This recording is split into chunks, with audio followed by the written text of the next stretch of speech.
Dans l'évangile de Luc au chapitre 24, les versets 13 à 35. Au jour de Pâques, 2 disciples marchent. L'un s'appelle Cléopas, l'autre, on ne sait pas. Est-ce qu'il s'agit d'un homme ou bien d'une femme? Le texte ne le dit pas. Et si c'était la femme de Cléopas, pourquoi pas? Et voilà que ces deux-là rencontrent un troisième personnage. Et ils discutent en marchant, et puis ils finiront par manger ensemble avant de se quitter. Alors voilà cette histoire qui n'a rien d'extraordinaire dans la façon dont elle nous est rapportée. Rien, le récit est d'une sobriété remarquable. Sauf que, pourtant, cette histoire reste extraordinaire parce qu'il s'agit d'une rencontre. Une rencontre. Quelque part entre Jérusalem et Emmaüs, deux disciples font route et ils repassent dans leur mémoire les événements dramatiques survenus à Jérusalem l'avant-veille. Ils sont aux prises là avec leurs désillusions parce qu'ils avaient parié sur Jésus. Ils attendaient de lui qu'il délivre Israël. Et oui, et depuis plus rien, à part le discours de quelques femmes sur le tombeau vide. Les deux disciples, eux, ont résolument quitté Jérusalem. Il faut savoir tourner la page, reconnaître qu'on s'est trompé et puis reprendre pied dans la réalité. Parce qu'ils attendaient une manifestation glorieuse de Dieu, ce Dieu qui allait tout changer. Mais voilà qu'ici, la foi est en crise. Oh, Jésus, il le connaissait, mais il ne voit pas maintenant le lien du Christ avec leur vie présente, leurs espoirs et leurs déboires. Mais déjà, le voyageur qui les a rejoints les interroge. De quoi vous entretenez-vous en chemin? Et le verbe grec est intéressant ici parce que à lui seul, il décrit la pédagogie de Dieu qui est finalement la pédagogie de la vie. Littéralement, on pourrait traduire ce passage: quelles sont ces paroles que vous vous lancez l'un à l'autre? Jésus intercale alors sa parole entre leurs paroles. Sur la route d'Emmaüs, deux disciples s'entretenaient de souvenirs, et voici que tout à coup, quelqu'un à leur côté glisse sa parole entre leurs paroles.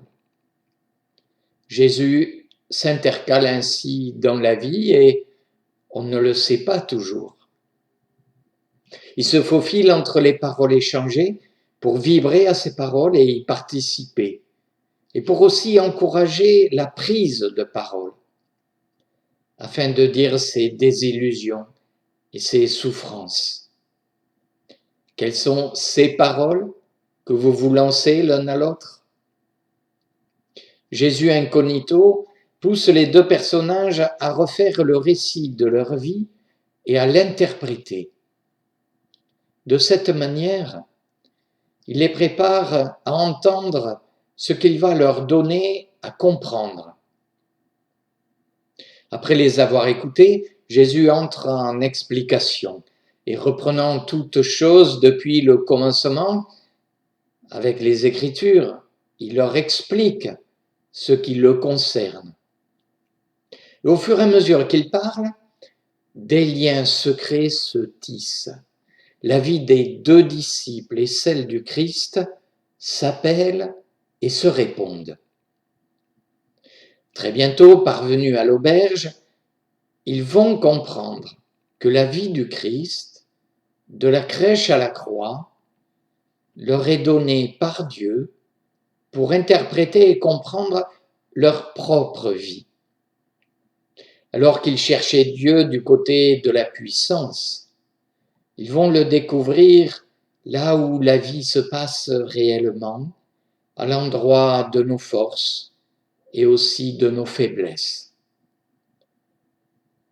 En cours de chemin, les 2 disciples en route vers Emmaüs ont commencé à changer sous l'impulsion du Christ. Ils ne le savent pas encore. Ils vivent encore le temps de la désillusion, de l'abattement et de l'aveuglement. Parvenus au village, ils s'arrêtent devant l'auberge. Leur compagnon fait mine de continuer sa route. Ils le retiennent. « Reste avec nous !» Ils sont entrés dans l'auberge. Ils se sont mis à table. À la fraction du pain, soudain, tout se trouve transfiguré. Parce que là encore, comme avec la parole, c'est le geste de Jésus qui, cette fois-ci, s'intercale entre nos gestes quotidiens et ordinaires, comme le fait de se mettre à table et de partager le repas. Alors, les paroles échangées en chemin prennent sens. Des connexions s'établissent. L'énigme de la destinée du Christ, de la crèche à la croix, se trouve éclairée et éclairante. Leur relation retrouvée avec le Christ les rassure et les inspire. Ils repartent pour Jérusalem. Leur chemin de deuil a été transfiguré en chemin de vie. Parce qu'avec le Christ, tout marche à l'envers. Ce n'est plus de la vie à la mort, mais de la mort à la vie. Parce qu'il est le ressuscité et parce qu'il ressuscite nos vies. Voilà cette parole qui dialogue avec nos paroles, ces gestes qui transforment notre quotidien et qui font de nos peines et de nos faiblesses le lieu où s'affirme la joie et la force de Dieu.